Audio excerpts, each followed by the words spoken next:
Check 1 2, check 1 2. This is Derrick Broze with the Conscious Resistance Network. Today is Saturday, May 27th, and I am live in Houston, Texas. Before we get started, can you please give me a thumbs up, a like, a comment, something, let me know you can hear me okay before we move forward. And I'm going to start sharing this out on my social media. If you can hear me okay, please give me the thumbs up. And then if you would, go ahead and let everybody know where you're listening in from. We're going to get this shared out all over the place, and we'll see if we can get some people tuned in. And the reason I ask you guys to comment about where you're tuned in from is when people check into the show later on, or they listen later on, they realize, oh wow, there's people from Australia, there's people all over the United States, there's people all over the world who are concerned with some of the same topics I'm concerned with, and it helps us recognize that we are a global movement. And through websites like freedomcells.org, we're actually able to build this global movement and connect to each other. Cool, everybody can hear me? Awesome, I'm just sharing it out on my social media now. Thank you for letting everybody know where you are from Charles, Newport, Rhode Island. Awesome to have you with us today. I'm going to get this shared out one more place, and then we'll get going. So if you saw the title of the video, it's today we're calling episode number 72. This is 72 of the Conscious Resistance Live. We're calling this Seth Rich, Dakota Access Pipeline, and Black Budgets. And obviously by the sound of that, you should know that we're going to be talking about some important topics. So let's get into it. First off, I want to let you guys know that I have my good buddy Damon, who is supportive. He's a member of the Conscious Resistance team. He's in the UK. I'm in here in Texas. And he's going to be posting all the links as we move along. You can see down there, you see the comments as the Conscious Resistance Network. That is Damon. And he'll post you the links to everything I'm going to go over today. I appreciate all your nice comments. And let's get into it. First reminder, my name is Derrick Broze. I'm a journalist from Houston, Texas. I'm an activist. I'm an author. You can find all my work at theconsciousresistance.com. I'm in Houston.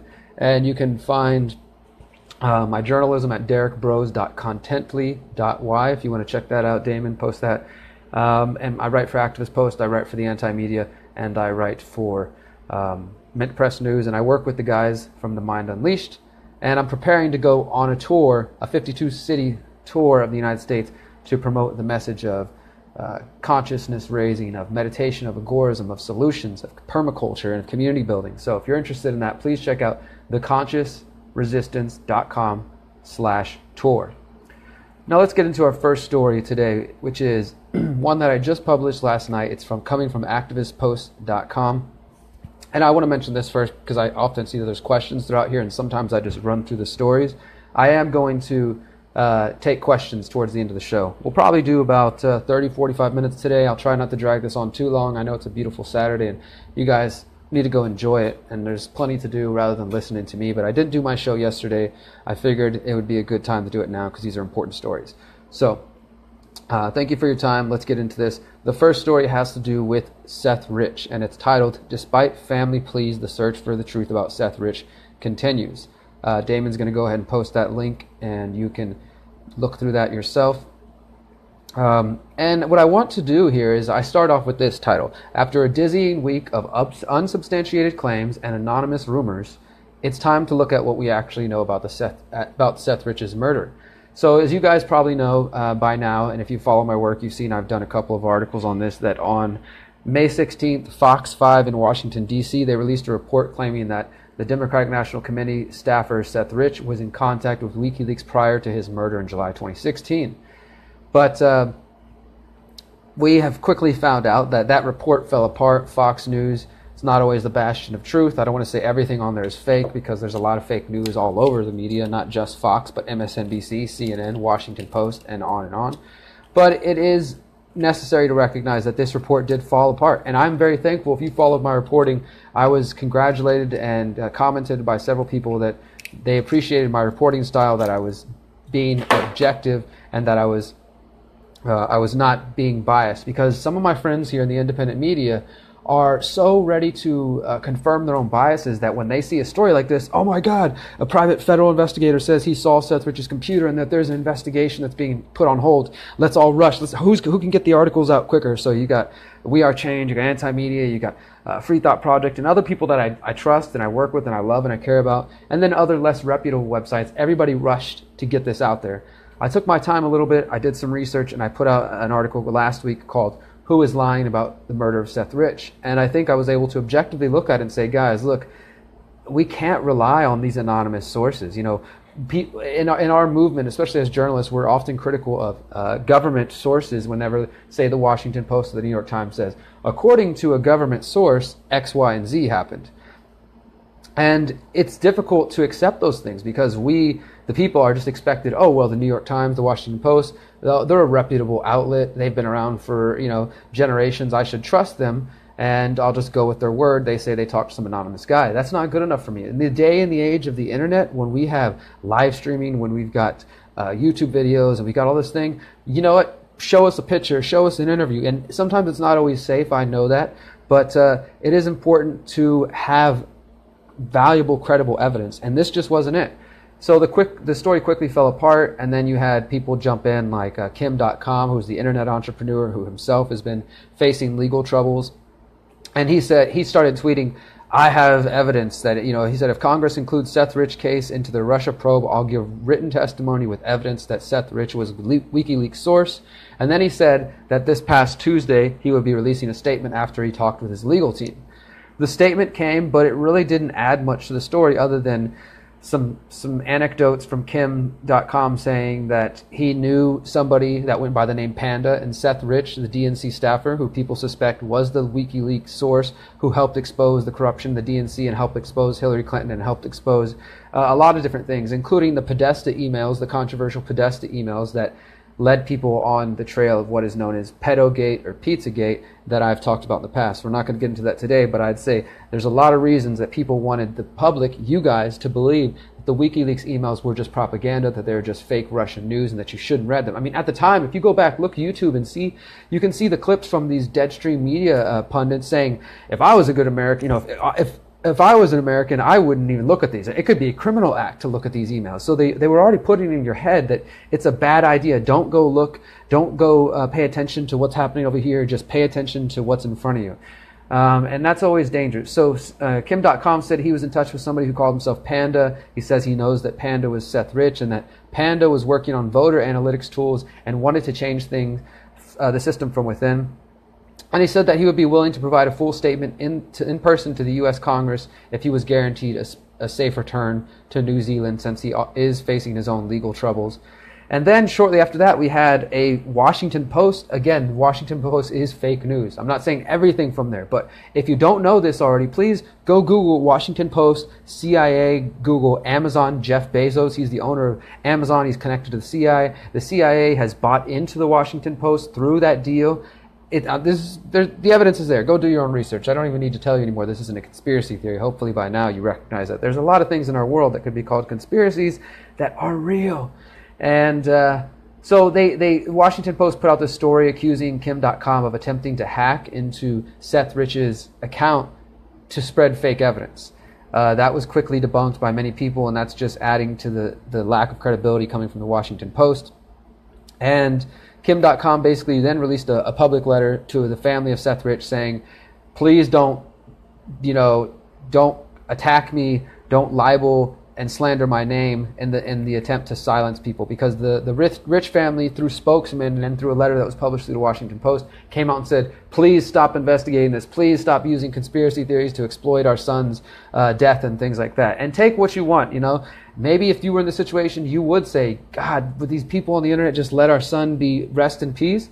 But if you thought there was a possibility that you weren't being told the whole truth, and the Democratic Party put a spokesman in front of you and told you this is who's going to speak for you, and you thought there was something going on, it might be difficult to get that information to the public. And I know there's videos out there that you can find on YouTube of Seth Rich's parents saying, hey, we're okay with an investigation. I don't know when those videos are recorded. I'm not even really going to get into that.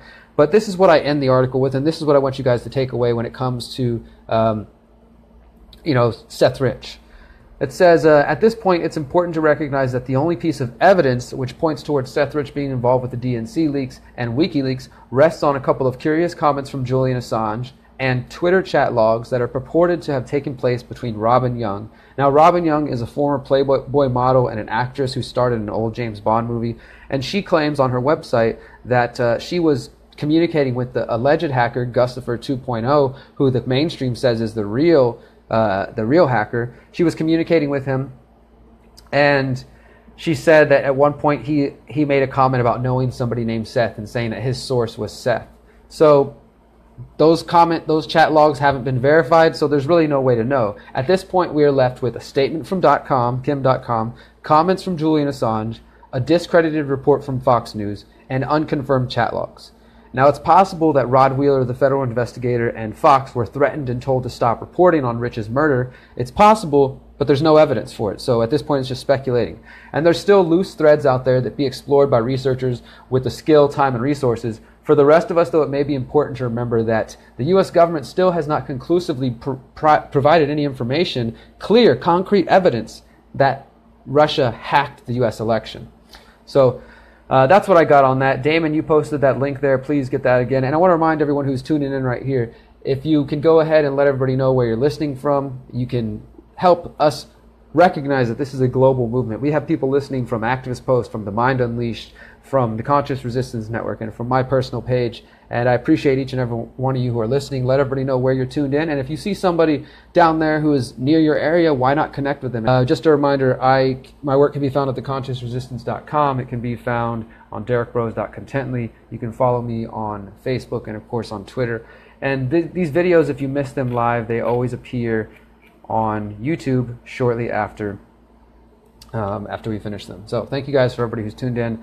We're going to go ahead and start moving on. I have that next link, Damon, that I gave you that says why you should definitely keep talking about Seth Rich. Please share that one. This is written by a journalist, Caitlin Johnston, she writes for Medium.com, and I've seen that she's written a lot about this, and so if you want to keep up with that, please go ahead and check that link out. That adds more to it for those of you who want to dive deeper. I know I've been seeing some people in the comments. There was a couple of comments about tinfoil hats or asking if the earth is flat. Let me just tell you this, and I don't even really like addressing these haters, so to speak, but let me just say this.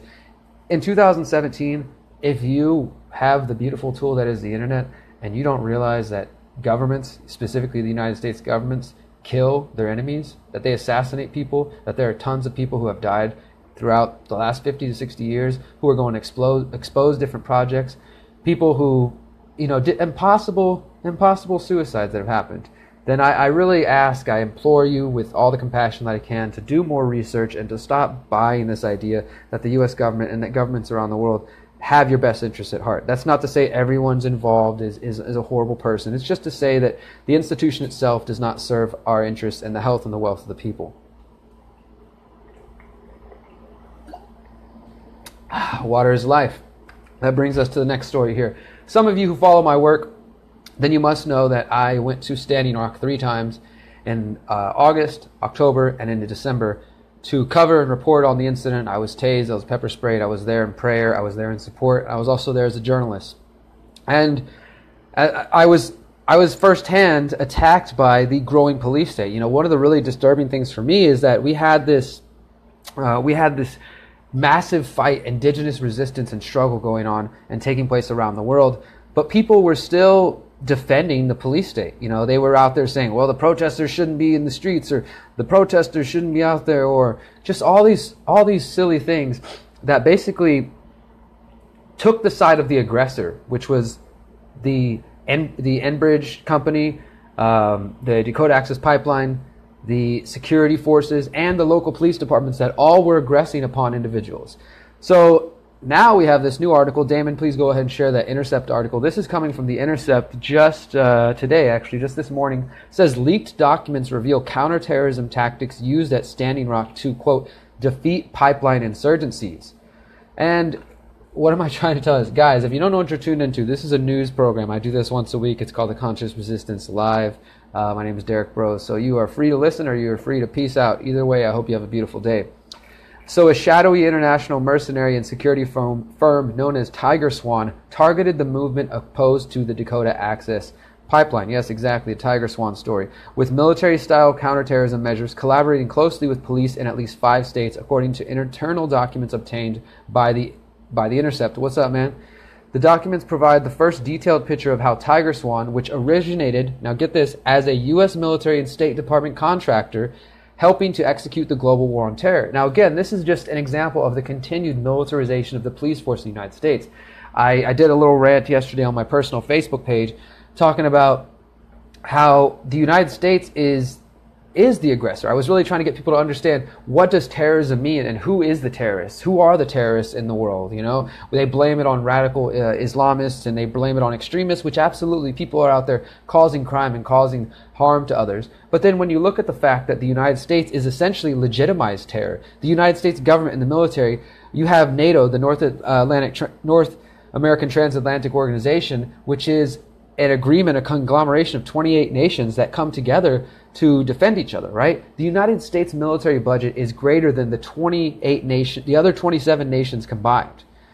I would definitely say that the United States government is responsible for spreading terrorism around the world.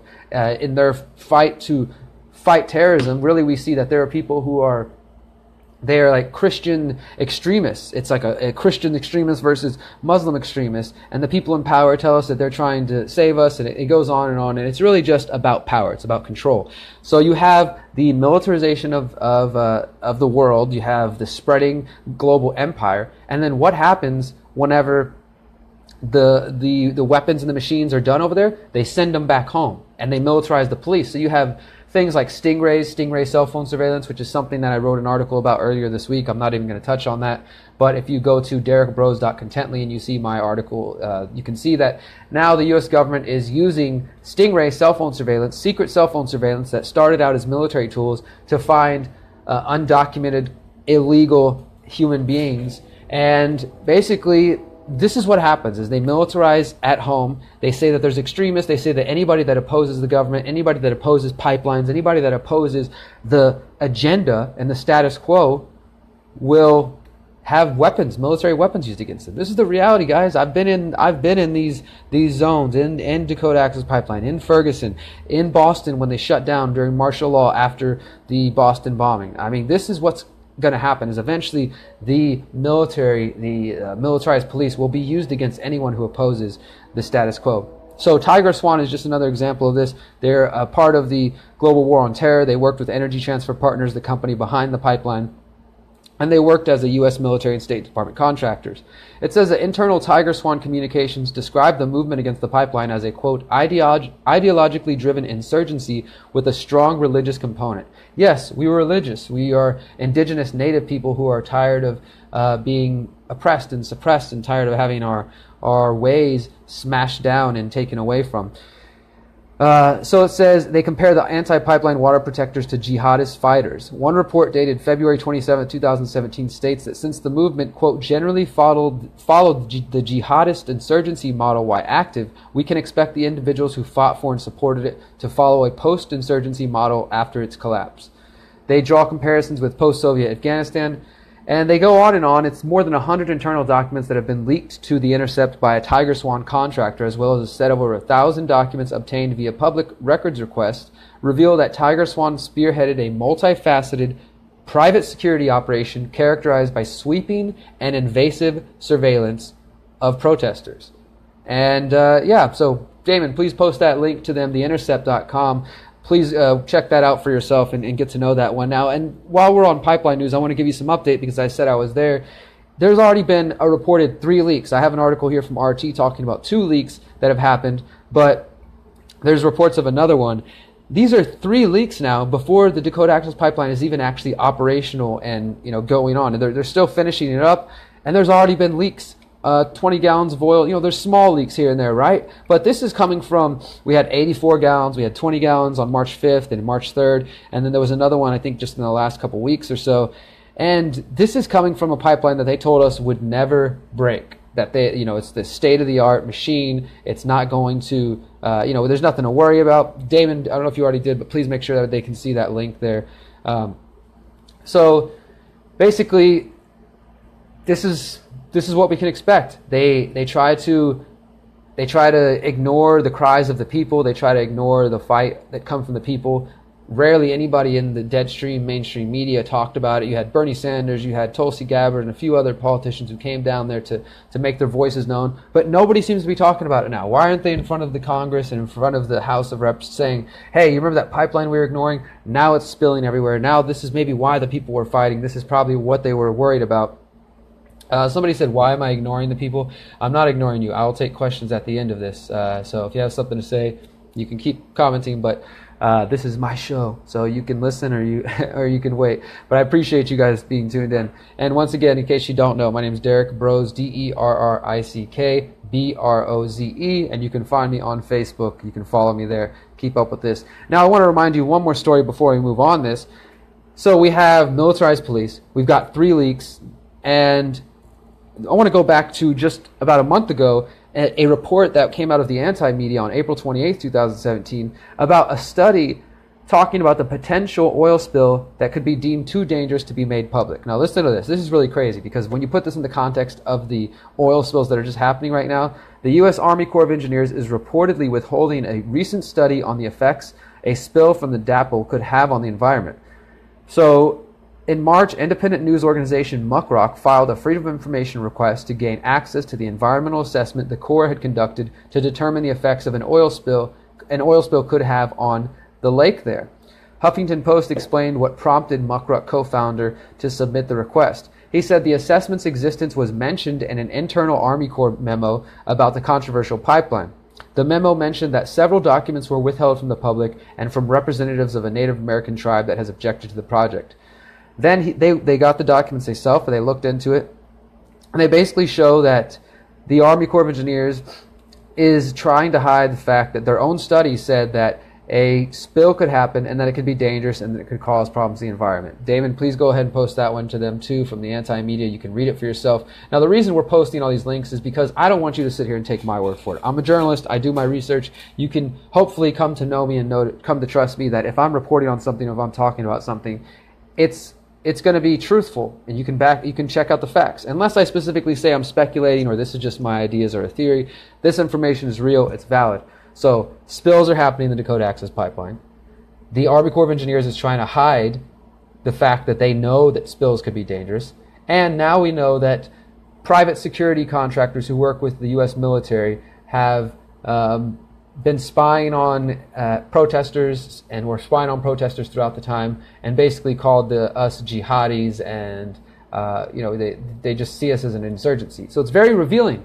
Think about this, because it's not just about the pipeline, and I was saying this for months. It's not just about the pipeline. It's not just about indigenous communities. That's a big part of it. But what each of us need to recognize is that whatever color you are, whatever background you're from, whatever ancestry you have, if you live in the United States, and I would wager that any other country that has enough power to buy military weapons and to suppress their people, if you start to push back, it doesn't matter what it is. If you're pushing back against a pipeline, if you're pushing back against them taking away your rights or attacking the homeless in your community, whatever it may be, if you get organized and you start resisting, they see you as a threat.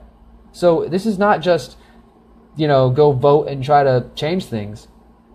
I really think that it's time for us to recognize that there are still a few good people out there trying to change things in the political system, but for the most part, there's so much corruption that change won't come there too. And that's why I promote the ideas of agorism and counter-economics and freedom cells, freedomcells.org, and trying to build outside of the system, build local power, help us heal ourselves, help us heal our hearts and minds, and build each other up to recognize that we are empowered, beautiful, amazing human beings capable of so much greatness. And once we recognize that, and once we share that idea and help others see that with themselves, we're going to lift each other up collectively.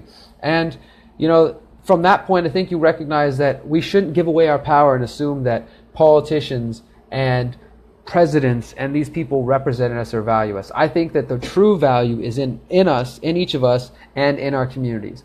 And I have plenty of work out there. If you search Derrick Broze and voting, you can see that I have videos called Non-Voting as a Strategy, Not Apathy, and others, and on and on. So I'll leave that for another day. But let's get into this next, or one more thing on DAPL, actually. This is some good news that I'll end you with, and we'll move on to a very underreported story. A federal judge recently, just about a week and a half ago, has dismissed a lawsuit filed by the developer of the Dakota Access Pipeline.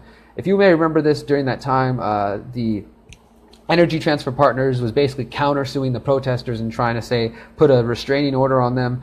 Well, this has all been going and battling for months, but basically finally U.S. District Judge Daniel Hovland ruled on May 19th that the company failed to show the alleged losses caused by the defendants, how they exceeded $75,000, which is required for a lawsuit to be valid in federal court. So basically they had no evidence that the protesters caused damage, and their lawsuit was dismissed.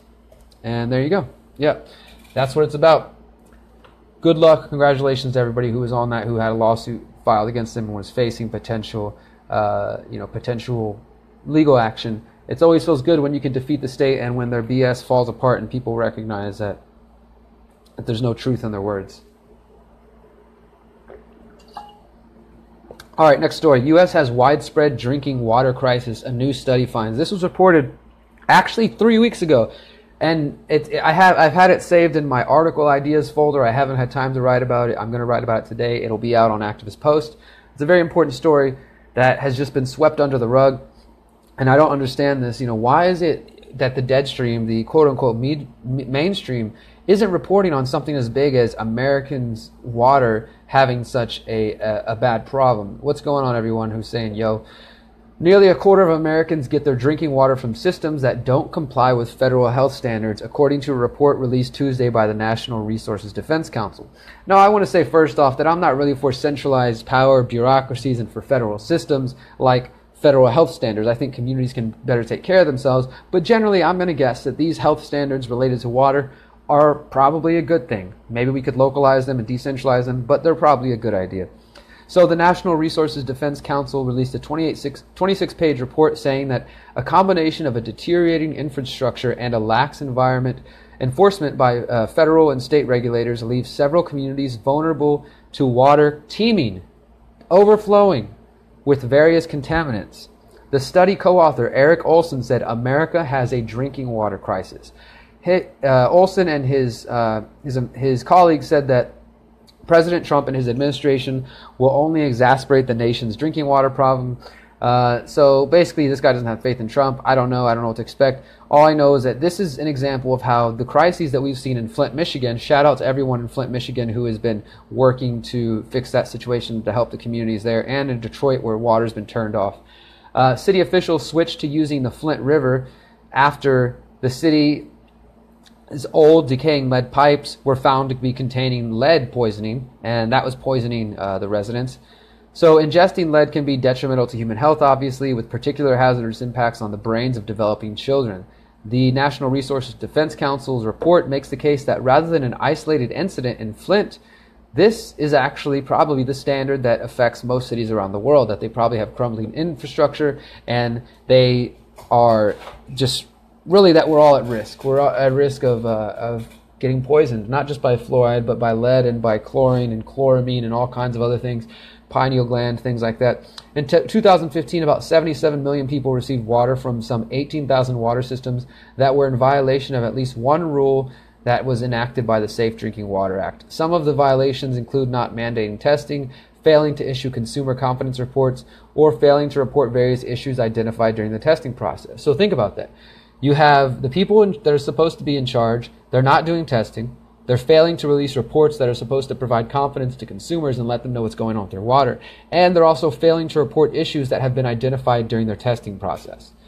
This is a serious problem. I don't know what the solution is per se. I think it's probably communities having the ability to take care of themselves and taking their water back into their own hands, cleaning their water, studying their water, and in getting to understand what to do from there rather than waiting on big federal centralized bureaucracies to handle that. The authors, they gathered the information provided by the U.S. EPA showing that approximately 12,000 health-based violations affect about 5,000 community water distribution systems, serving some 27 million people. So there's a lot of people affected by this. Damon, if you haven't, please post this article. It's being reported by Courthouse News. And by the way, as I mentioned earlier, the first story, the Seth Rich story, that's already an article that I have written that's publicly available. And the other story, the DAPL protest about the new documents, I'll be writing about that today for Activist Post. And I will be also writing this water story. And our final story for today that I want to cover before I talk to you and take some questions then we'll get into that. I want to take questions because I know some people, they hear this and like, well, this guy's telling me a lot of stuff, but what do we do about it? What do we do about it? And I want to say thank you for asking those questions, because those are the right kind of questions to ask. What do we do about these things? If you know about my work, then you know that that's what I focus on. The reason we're talking about this information, the reason we're trying to raise awareness and talk about the problems, is because we cannot address the problems until we understand that they exist. Once you recognize the problems exist, once you can study them and see, well, where can we pin this back to? I don't believe it's simply human greed that exists. I don't believe it's simply that. I think it's power that corrupts. I think it's centralized power that corrupts, centralized systems, bureaucracies, the state itself, corporate power that take away from us as individuals. And then on the spiritual level, they feed us this culture, this mass-produced consumerist culture that doesn't represent the values and the health of the individuals that we want to be. It tells us to live this way, look this way, dress this way, act this way, marry this way, love this way, go get this job, go to this school, do all these things. And these are standards that we cannot even live up to, even if we wanted to.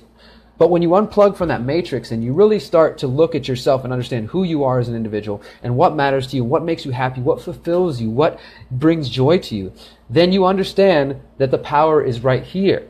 That the world they're showing us, the world they're feeding, is not one that is going to cultivate and produce happiness. I don't want to have to work in a world where I'm stolen from and my money goes to fund bombing kids around the world. As I reported the other day, there was 15 people killed in Syria the other day. There's 100 killed in Iraq. There's 3 other civilians killed in a Navy SEAL raid. And these are all U.S. government actions. This is terrorism taking place. And you know where they get the money to do that? Your pocket, your money. It doesn't matter where you live, wherever you're tuned in from. I saw some people tuned in from Trinidad. You are funding things that you may not like through this system.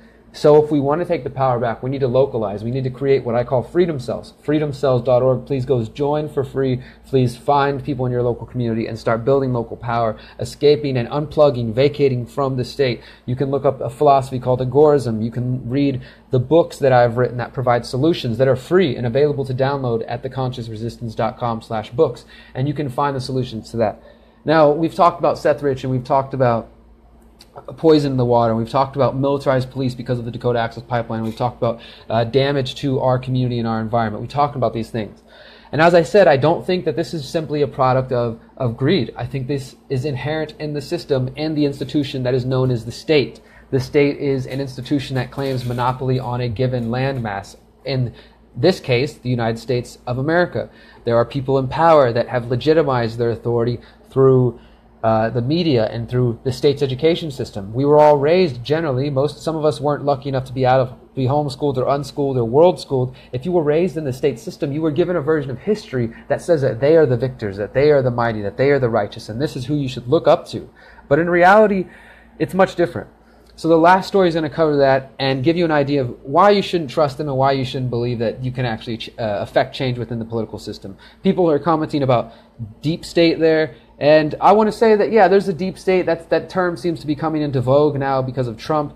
But the deep state, the shadow government, the New World Order, whatever you want to call them, it's been going on for a long time, guys. And they're in there, deep in there. There are families, there are conglomerates of banks, of media power, of pharmaceutical companies, biotechnology companies, of central banks that work to rule our world behind the scenes. Not even talking about Bilderberg Group and things like that, but I'm talking about people more in depth than them, more in bed than them, names that we don't even know. And the winners do write the history. Once again, before we cover this last story, my name is Derrick Broze with the Conscious Resistance Network. You can find me on Facebook. Give me a follow. Send me a message. Let's talk. I'm going on tour starting this coming week, and I'm coming to your city, probably, or somewhere very close to you. We're going to talk about that in just a moment. But if you will, just one more time, if you haven't, please comment below. Let everybody know where you're listening from.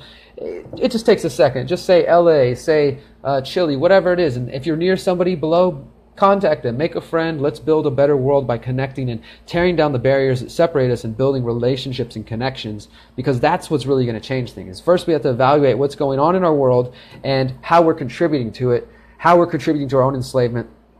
And then after that, say, do I really want change? Because you can sit here and cry all day and we complain, we can protest and say, damn it, they're killing the environment, damn it, they're spreading all this stuff. But as I said, we are funding this. And I'm not saying that it's your fault per se. We are victims because the state says you must pay for this. And even if you think it's a positive program that goes to helping the poor, if it's funded through taxation, it is immoral and it's wrong. But we can do better. We can create a world that doesn't have involuntary taxation. We can fund projects that we care about through localization and through building local power, through freedom cells and spreading this message of awareness. But first it takes awareness. Then it takes self-healing. Then it takes self-examination to understand who you are and how you're contributing to your own enslavement. Then it takes action, action, action, action. It takes taking action to build what we want. It's not going to be easy, guys. It's not going to be easy, and it's not going to happen tomorrow. You know, they want to tell you vote and then all the problems will be fixed. Just vote and then you'll get a new president and everything will be better. But in reality, it's much more difficult than that. And now I've ranted. We've been on for about 40 minutes. I'm going to cover this last story, and then I'll take questions. And I appreciate everybody who's commenting below. If you want to share this out to your pages, to your friends, to any pages that you're an admin on, I appreciate it. Even if you don't share it now, schedule it for later, and hopefully people will see this information and get to learn more about what we're doing here. All right. So what we're talking about now, Damon, please share them, the two Wikipedia links. We're talking about something called black budget, black projects, and special access programs or special access projects. These are one of the many reasons why I think that we do not have power because of institutions like that. They tell you you can vote, they tell you you can have an effect, but unfortunately there's things like this that exist that we will never know about. So look up black projects, black budget, special access programs. According to Wikipedia, a black project is in the vernacular of the United States and the United Kingdom militaries, a highly classified military or defense project that is unacknowledged publicly by the government, military personnel, or defense contractors. So take that in. They're taking your money through taxation. They're using it on highly classified military or defense projects that are unacknowledged publicly by the government or military personnel or defense contractors. Now people say, well, of course, Derrick, our military has to have secrets. What are we just going to tell our enemies what kind of weapons we have? No, what I'm saying is that perhaps we could create a world and build a world that doesn't need to have secret military projects and budgets and things that focus on conquest and damage and violence and force and all these things and coercion. So yeah, Damon, the links are coming through good. Thank you for posting those. And so the people will make that argument, but this is what I'm going to say. If we live in a society where the government is allowed to keep things secret from the people and the people will never know what's truly going on, how can we ever truly trust them? And when we ask them questions about conspiracies, let's say UFO technology. I'm not talking about aliens. I'm just talking about hidden military projects that the public doesn't know about. And people see sightings of these all over the world, right? And they might just be testing out military projects. They say we can't confirm or deny, or they act like it doesn't exist. Or say if you've done your research, you know that the CIA can hack vehicles. And not just the CIA, but other hackers and people all around the world. The tax money goes to pay our debt. They get the money you are talking about from borrowing from the Federal Reserve. Yes, ultimately, but we're paying back to the Federal Reserve central banking system, which is robbing us via theft. So it's all going back there. And they use that to pay off the Fed as the Fed prints money to go towards all these programs. If we didn't pay our taxes, then the money wouldn't go back to the Fed, and they would be forced to create their own wealth or to do something, to get a real job if you're a banker. So you have special access programs. You have black sites, which are the places where black projects take place. So there exist classified black projects, black sites around the world, Area 51 and some of these others, where military planes, military weapons, and secret technology are being developed. The black budget, some have estimated, is over $1 billion, possibly over $1 trillion. It's really, there's no way for us to know because it's a secret. Special access program are security protocols that provide highly classified information with safeguards and access restrictions that exceed those for regular classified information. They are especially sensitive operations such as ComSec or presidential transportation support. So these are really private aspects of the U.S. government. Like some people say, well, of course we need the president to have a secret private passageway so nobody can know where he's at and things like that. And maybe there's exceptions for that, right? But at the same time, the reason I don't like the system is because it's an authoritarian system. The second somebody starts running for office in this country, right? Hillary Clinton, Donald Trump, last election in the U.S., for example. The second they become the nominee for the major corrupt corporate political parties, they assign them Secret Service. They assign them Secret Service, and then the presidents are given Secret Service for life. And you know what? You know who pays for that Secret Service? Once again, you, the taxpayer. So whether or not you like this person, they're putting them in a class above you and saying, this person is so important, we must take your money and we must defend them for the rest of life because people are going to go kill them or whatever. And it's just creating two different classes of people. And it's basically one rule for the rulers and one rule for them. So please do your research. Look up special access programs, special access projects. Look up black budgets, black sites, things like that. Just wanted to mention that as one of the many examples why your vote really doesn't matter and why what you say and do, it's very limited when it comes to the political system. You know, my goal here is not to end with a message of hopelessness. The idea is this, that you actually do have power, but the power doesn't lie in a ballot box. The power doesn't lie in saying, please, sir, take my petition and listen to what I say and listen to what I want and hopefully listen. You must pay for what you have done, even though we haven't involved. I'm not sure. So I want to build a better world. I want to build a world that is localized, that is locally powered and community powered. It can focus on what we want as individuals. And that means that individuals are going to have different communities than others. Some communities are going to look, one way, others are going to look a different way. And that should be fine because we are free, beautiful, sovereign individuals who are capable of creating a world that I think represents our true values and our true goals. But it's going to take work, it's going to take time, and in order to enact that, we have to start building. We have to start building now. So please check out freedomcells.org, find other people in your community, and also building in the sense of building empowered, strong hearts and revolutionary minds, so that we can create this better world. It takes deep introspection. I recommend meditation. I recommend prayer. I recommend psychedelic therapy. I recommend getting to know yourself. I recommend a 5-minute talk alone with yourself at the end of every day to write your thoughts out and to see, what do you feel? Who are you? If you don't know yourself, you can't grow. If you don't know who you are, you can't understand what freedom truly is. And until we recognize that I am a powerful, beautiful, free, independent human being, and so are every single one of you, until we recognize that and we claim that and we live that, then we are not going to see the better world. I'm going to keep emphasizing this because it's going to take work, guys. It's going to take work. Now, if you've liked anything that I've had to say, if you're a fan of my journalism, of my articles, of my rants, or my books, you can find me on tour this summer. Beginning this coming Thursday, June 1st, we are starting a tour. It's called the Decentralize Your Life Tour. It's presented by Bitcoin.com. It's all about everything that I've been going on about here today. Decentralize your life. Start growing your own food. Unplug from the food production systems that are unsustainable. Unplug from their economy. Unplug from their deadstream media. Unplug from their pharmaceutical complexes, their bad health practices. Unplug from everything that they are offering us and create something better in our own minds and in our own hearts, in our own communities. So we need to basically be able to spend our time and energy building. Don't worry so much about what these other people are doing. Don't spend so much time and energy stressing about them. Yes, they take actions that affect you, and the actions of Trump and other people can affect us. I'm not trying to say that they don't affect us. But yes, stop feeding the beast, starve it, compete with it, vacate it, and build something better. Oh, you can see my log back there.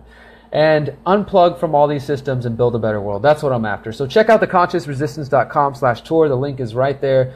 And I'll be in your city soon. I am coming to Miami, somebody said. And I'll take questions now if anybody's interested. My name is Derrick Broze, DERRICK, BROZE. You can follow me on Twitter at DBrozeLiveFree. You can follow me on YouTube at The Conscious Resistance, and we're here on the Conscious Resistance Network. Now let me see if I can read some of these questions. Are you kidding me? You're not even going to have a real conversation with someone that has something to say. I'm not sure who you're talking to, Demetrios, but I'm here. I'm going to take questions for a couple of minutes. Anyone else can go on. But thank you guys for listening. theconsciousresistance.com/tour. Please do check out Decentralize Your Life, the Decentralize Your Life Tour. We're going to 52 cities. We're starting this Thursday, June 1st. We're going all around Texas. We're going to go West Coast, Midwest, and then in October we're going to go to the East Coast, spreading a message of freedom, of love, of liberty, of building, of agorism, of counter-economics. We're going to do community volunteering in every single city where we're going to do homeless outreach. We're going to do garden bills, or we're going to do park cleanups. And we're also going to be doing hosting meditations and giving talks about freedom cells, and how to build local power. And then we're also going to have music. So all of these beautiful things coming together in your cities. And if you support that idea, please go check it out. Where are your first few cities?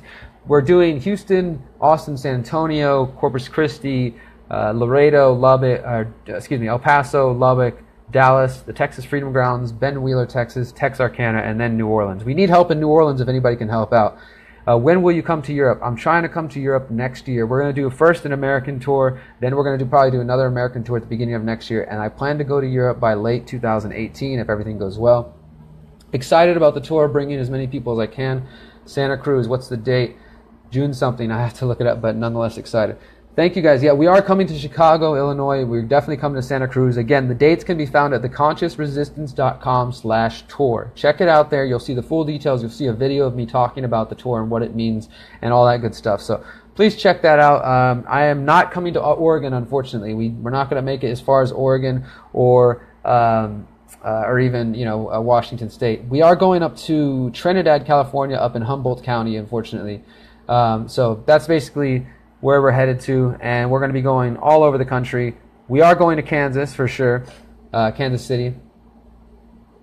Thank you everyone who's been listening. Will you do anything on feminist or MG? Not today. That's not really my topic. If you want to find all my content, go to youtube.com/consciousresistance. You can see the interviews I've done. You can see my video reports. You can see my books. Please download my books at theconsciousresistance.com/books, particularly the newest one, Manifesto of the Free Humans. And all the tour dates are at theconsciousresistance.com/tour. I'm out of here for now, guys. I see you got questions coming in. Please contact me. Email me at derrick@theconsciousresistance.com. That's Derrick, DERRICK, at theconsciousresistance.com. Thank you so much for your support. It means a lot. If you want to share this video out to your friends, that would be appreciated. And it will be on YouTube as soon as we finish this. I hope you enjoy your day. I hope you recognize how important you are in changing the world. Remember, you are powerful, you are beautiful, and you are free. Peace.